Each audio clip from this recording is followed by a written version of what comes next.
नमस्कार। आज हम लोग एक बहुत इम्पॉर्टेंट टॉपिक के बारे में बात करते हैं कि क्या हम खुद से ये पता लगा सकते हैं कि हमारा जो चार्ट या हमारी जो कुंडली है वो शेयर मार्केट को सपोर्ट करती है या नहीं, स्टॉक मार्केट के लिए फेवरेबल है या नहीं, या हम लोग स्टॉक मार्केट से पैसा कमा सकते हैं या नहीं। तो मेरे हिसाब से इसको हम लोग दो पार्ट में डिवाइड कर सकते हैं। पहला पार्ट तो ये कि आप कुंडली में ये चेक करें, ये एनालाइज करें कि ऐसे कौन से कॉम्बिनेशन हैं जो आपको हेल्प करते हैं स्टॉक मार्केट को सीखने में, उसकी बारीकियों को जानने में। मतलब एक पार्ट तो ये हो सकता है कि हम चेक करें पहले कि क्या हमारा चार्ट सपोर्ट करता है कि हम स्टॉक मार्केट को सीख सकते हैं या नहीं, पहली बात। और फिर दूसरा, हम ये कुछ कॉम्बिनेशन देखें हमारे चार्ट में जो ये बताएं कि क्या हम स्टॉक मार्केट से पैसा कमा सकते हैं या नहीं। मतलब कि दो तरह से हो जाएगा, एक तो learning ability through our chart, और सेकंड कि क्या हम कुछ कॉम्बिनेशन की हेल्प से ये बता पाएँ कि हम पैसा कमा पाएंगे या नहीं। तो हम पहले बात करते हैं कि वो कौन से ग्रह हैं जो हमें स्टॉक मार्केट को सीखने में हेल्प करते हैं। तो पहली बात, जो राहु है, ये stock market, share market, gambling सब राहु के डोमेन में आता है। तो आपने चार्ट में राहु की पोजीशन चेक करें कि वो वेल प्लेस्ड है या नहीं, तभी स्टॉक मार्केट के बारे में सोचें। मतलब कि अगर राहु फर्स्ट हाउस में है तब भी वो सपोर्ट करते हैं, एक स्ट्रॉन्ग क्रेविंग देते हैं कि आप स्टॉक मार्केट से पैसा कमाएं। राहु थर्ड हाउस में है, सिक्स्थ हाउस में है, 11th हाउस में है, तो यहाँ डेफिनेटली वो सपोर्ट करते हुए देखे जाते हैं स्टॉक मार्केट को। इसके अलावा आप जिस भी हाउस में राहु बैठे हैं जो मैंने बताए हैं, उसके अलावा आप ये भी चेक करें कि उनके लॉर्ड कहाँ बैठे हैं, अगर वो वेल प्लेस्ड हैं, या खासकर अगर राहु डेबिलिशन में तो नहीं बैठे हैं, नीच की राशि में तो नहीं बैठे हैं, वृश्चिक राशि में, या हम कहें कि धनु राशि में तो राहु नहीं बैठे हैं, तो उस चीज़ को भी आप ज़रूर चेक करें। सेकंड बात, जो बुध ग्रह हैं, जो मरकरी है, वो कारक है शेयर मार्केट के, स्टॉक मार्केट के। तो वो आपको एक स्ट्रॉन्ग एनालिटिकल अप्रोच, एक रीजनिंग अप्रोच, आप कैसे चीज़ों को एनालाइज करते हैं, वो आपको मरकरी देते हैं। तो मरकरी की पोजीशन आपने चार्ट में ज़रूर देखें। तो राहु और मरकरी मिलके शायद ये सिखा सकते हैं कि हम कैसे, कितनी बारीकियों में जा सकते हैं, स्टॉक मार्केट को किस तह तक सीख सकते हैं, या जो ट्रेंड्स हो रहे हैं या जो ट्रेड्स हो रहे हैं स्टॉक मार्केट में, उनको कैसे एनालाइज किया जाता है। शायद ये राहु और मरकरी आपको बता सकते हैं। तीसरा, आप मून को ज़रूर देखें अपने चार्ट में, चंद्रमा को। चंद्रमा हमारे मन के कारक हैं, वो हमारी जो डिसीजन मेकिंग पावर है उसको रिप्रेजेंट करते हैं। तो अगर चंद्रमा वेल प्लेस्ड है तो बहुत अच्छी बात है। चंद्रमा से हम लोग लिक्विड एसेट्स, लिक्विड मनी को भी देखते हैं, तो चंद्रमा का स्ट्रॉन्ग होना भी ज़रूरी है। और एक और बात, अगर चंद्रमा नीच राशि में है, डेबिलेशन में है, मतलब कि अगर वृश्चिक राशि में है, तो ये ज़रूर हो सकता है कि फिर शायद आप ये ना समझ पाएँ कब पैसा डालें कब पैसा निकालें। तो जब चंद्रमा डेबिलेशन में है तब मैं एक बात तो ये कहूँगा कि आप इंट्राडे में कभी ना जाएं। पर हाँ, जब मून डेबिलेशन में है तो वो यहाँ ज़रूर हेल्प करते हैं कि जो डीप साइंस है, या जो कुछ ऐसी गतिविधियाँ या कुछ ऐसा नॉलेजेबल पार्ट जहाँ हमको बहुत इन डेप्थ जाना पड़ता है, चीज़ों को सीखने के लिए बहुत बारीकियों में जाने के लिए सीखना पड़ता है, तो वहाँ नीच अवस्था में जो चंद्रमा है वो ज़रूर सपोर्ट करते हुए देखे आते हैं। तो अगर डेबिलेशन में मून है तो डेफिनेटली आपको वो ये हेल्प करेंगे कि कैसे कैसे हम लोग सीखें कि क्या ग्राफिकल ट्रेंड चल रहा है मार्केट में, या हमारी जो कह सकते हो कि इंट्यूशन, वो आपको वहाँ हेल्प करते हुए देखे आते हैं। तो डेबिलेशन, अगर मून अगर डेबिलेटेड है या नीच अवस्था में है, तो आप लॉन्ग टर्म इन्वेस्टमेंट में ज़रूर जा सकते हैं, वहाँ आपकी वो हेल्प करेंगे। और जैसे कि मैंने बात की इंट्यूशन की, तो स्टॉक मार्केट में इंट्यूशन एक इम्पॉर्टेंट रोल प्ले करता है। तो अगर आप चेक करें आपके चार्ट में, यदि चंद्रमा केतु के नक्षत्र में हो, खासकर जैसे कि हम केतु के नक्षत्र से मतलब मेरा है अश्विनी में है, मघा में या मूल में है, या आपका लग्न जो है वो केतु के नक्षत्र में है, तो भी आपको स्टॉक मार्केट सीखने में हेल्प ज़रूर करेगा।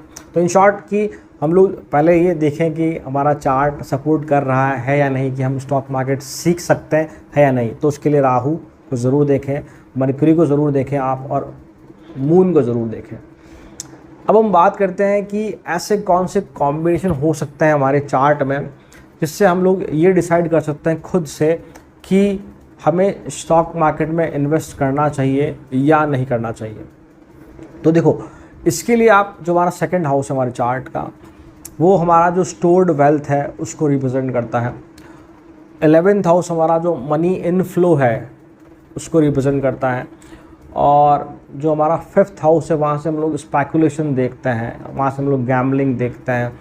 तो इन तीनों हाउस में 2nd, 5th और 11th में कुछ कॉम्बिनेशन हो सकता है जिसकी हेल्प से हम बता सकते हैं कि whether we have to invest in stock market और नॉट। जैसे कि सबसे मुख्य जो भाव है शेयर मार्केट में इन्वेस्ट करें या ना करें, वो है आपका 5th हाउस।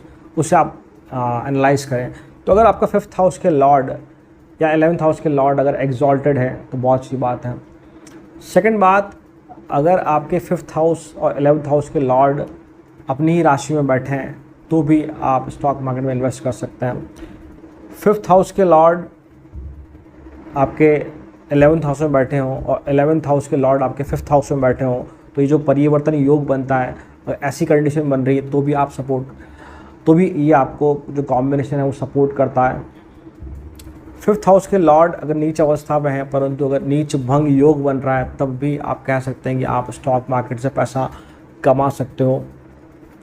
और 5th हाउस पे 11th हाउस के लॉर्ड का एस्पेक्ट हो, दृष्टि हो, या 11th हाउस पे 5th हाउस के लॉर्ड की दृष्टि हो, तब भी आप स्टॉक मार्केट में जा सकते हैं। और एक और बात, 5th और 11th हाउस के लॉर्ड के अलावा आप जुपिटर भी ज़रूर चेक करें। अगर जुपिटर का 5th लॉर्ड और 11th लॉर्ड से कोई भी संबंध बन रहा है या ये साथ में किसी और हाउस में बैठे हैं, तब भी आप शेयर मार्केट में इन्वेस्ट कर सकते हैं। या अगर जुपिटर की दृष्टि 5वें घर और 11वें घर पे है, तब भी आप शेयर मार्केट से पैसा कमा सकते हैं। और एक चीज़ आप ज़रूर नोटिस करें कि जो मैं कह रहा हूँ कि जुपिटर 11th लॉर्ड और 5th लॉर्ड किसी और घर में साथ बैठे हैं, ज़रूर नहीं तीनों, हो सकता है 2 ही साथ बैठे हैं, तब भी सपोर्ट करता है। पर ज़रूर ध्यान रखें कि 5th लॉर्ड, 11th लॉर्ड या जुपिटर, ये तीनों या इनमें से कोई भी 2 ग्रह 6th हाउस, 8th हाउस या 12th हाउस में बैठे हों, तो फिर ये सपोर्ट नहीं करेगा जब तक कि आपका लग्न बहुत स्ट्रॉन्ग ना हो। तो अगर 5th लॉर्ड और 11th लॉर्ड अगर साथ में बैठते हैं 8वें घर में, 6ठे घर में या 12वें घर में, तो मैं आपको ये कहूँगा कि आप स्टॉक मार्केट में बहुत ज़्यादा अपने आप को इन्वॉल्व ना करें। और ये हुई कुछ बात या कुछ कॉम्बिनेशन जिससे हम खुद बता सकते हैं कि हमारा चार्ट है जो स्टॉक मार्केट को सपोर्ट कर रहा है या नहीं कर रहा। इसके अलावा एक और चेक करें कि अगर जुपिटर, 5th लॉर्ड और 11th लॉर्ड ये तीनों ही केंद्र में हो या त्रिकोण में हो, तब भी ये जो कॉम्बिनेशन है ये बता सकता है कि आप स्टॉक मार्केट से पैसा कमा सकते हैं। एक इम्पॉर्टेंट चीज़ और कि जो राहु है उसको हम लोग सडन वेल्थ से जोड़कर देखते हैं। तो 5th लॉर्ड, 11th लॉर्ड या जुपिटर नहीं, 5th लॉर्ड या 11th लॉर्ड का अगर राहु के साथ कोई पॉजिटिव कॉम्बिनेशन या कंजंक्शन किसी हाउस में बन रहा है, तब भी आप कह सकते हो कि आप शेयर मार्केट से पैसा कमा सकते हैं। तो ये जो कुछ कॉम्बिनेशन मैंने आपको बताए हैं, अगर ये आपके चार्ट में बन रहे हैं तो आप ज़रूर शेयर मार्केट में पैसा इन्वेस्ट कर सकते हैं। ऐसे बहुत सारे एग्जांपल्स हैं जिन लोगों के चार्ट में कॉम्बिनेशन बनता है, उन्होंने स्टॉक मार्केट में बहुत अच्छा किया है। और इसके सबसे बड़े एग्जांपल जो है, जिन्हें हम लोग वर्ल्ड के जो बिगेस्ट इन्वेस्टर हैं कहा जाता है जिन्हें, वो है वॉरेन बफेट। अगर आप उनका चार्ट देखेंगे तो उसमें भी आपको ऐसा कुछ कॉम्बिनेशन ज़रूर देखने को मिलेगा। जैसे कि अगर हम वॉरेन बफेट का चार्ट चेक करते हैं तो उनके चार्ट में अगर आप देखेंगे, जैसा कि जो इनके 11th हाउस के लॉर्ड हैं बुध, वो एक्सॉल्टेड हैं, तो ये एक बहुत स्ट्रॉन्ग योग बन रहा है इनके चार्ट में। कैसे? मैंने कहा कि बुध ही कारक हैं और बुध यहाँ पे एक्सॉल्टेड भी हैं और 11th हाउस में ही जाके बैठे हैं, तो शायद इस वजह से उन्होंने इस फील्ड में या इस डोमेन में बहुत अच्छा नाम किया है। और आप देखते हैं अगर कि जो 5th लॉर्ड हैं इनके, जो जुपिटर बनते हैं वो, और जो 11th लॉर्ड हैं जो कि बुध हैं, तो 5th लॉर्ड यहाँ पे बुध की राशि में बैठे हैं 8वें घर में, तो ये भी एक पॉजिटिव साइन है।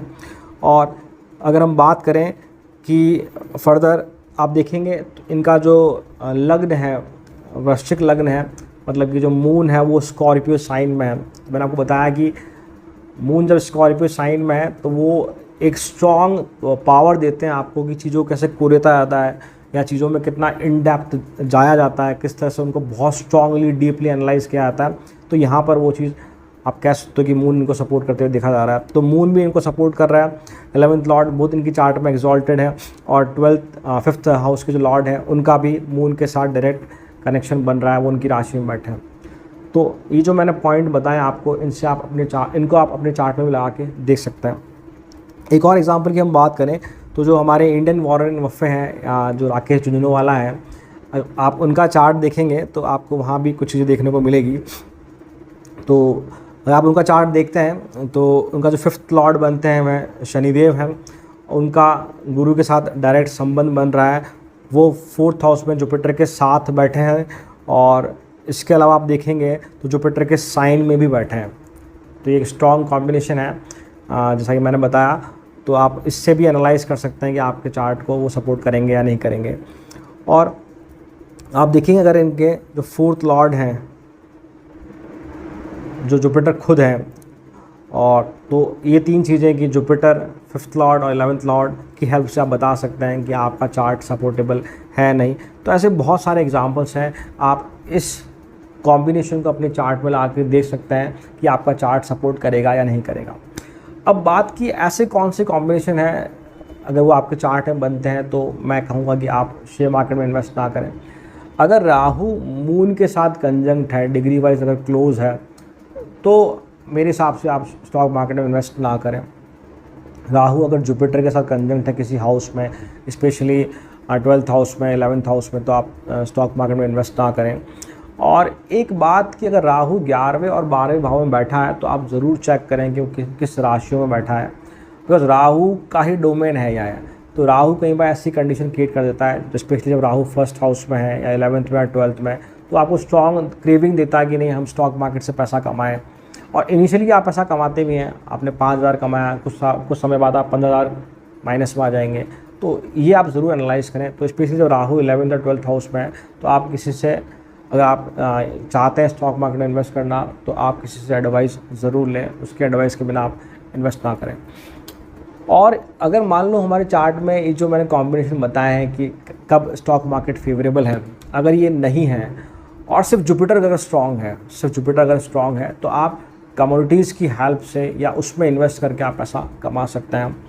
और एक बात की, अगर सिर्फ बुध, बाकी कॉम्बिनेशन नहीं बन रहे हैं जो फेवरेबल है, बट मरकरी एक्सॉल्टेड है या स्ट्रॉन्ग है या लग्न लॉर्ड बन के स्ट्रांगली किसी हाउस में प्लेस्ड है, तो आप फाइनेंशियल एडवाइज़र या जो कह सकते हो कि स्टॉक मार्केट एनालिस्ट हो गए या स्टॉक मार्केट गाइड हो गए या स्टॉक मार्केट सिखाने वाले ट्यूटर्स हो गए, वो बनकर भी आप पैसा कमा सकते हो। तो ये कुछ कॉम्बिनेशन हैं जिनको देखकर आप खुद से पता लगा सकते हो कि आपका चार्ट स्टॉक मार्केट को सपोर्ट करता है या नहीं। आई होप ये वीडियो आपको पसंद आया होगा। If you found this video useful then kindly do like, share and subscribe. Thank you.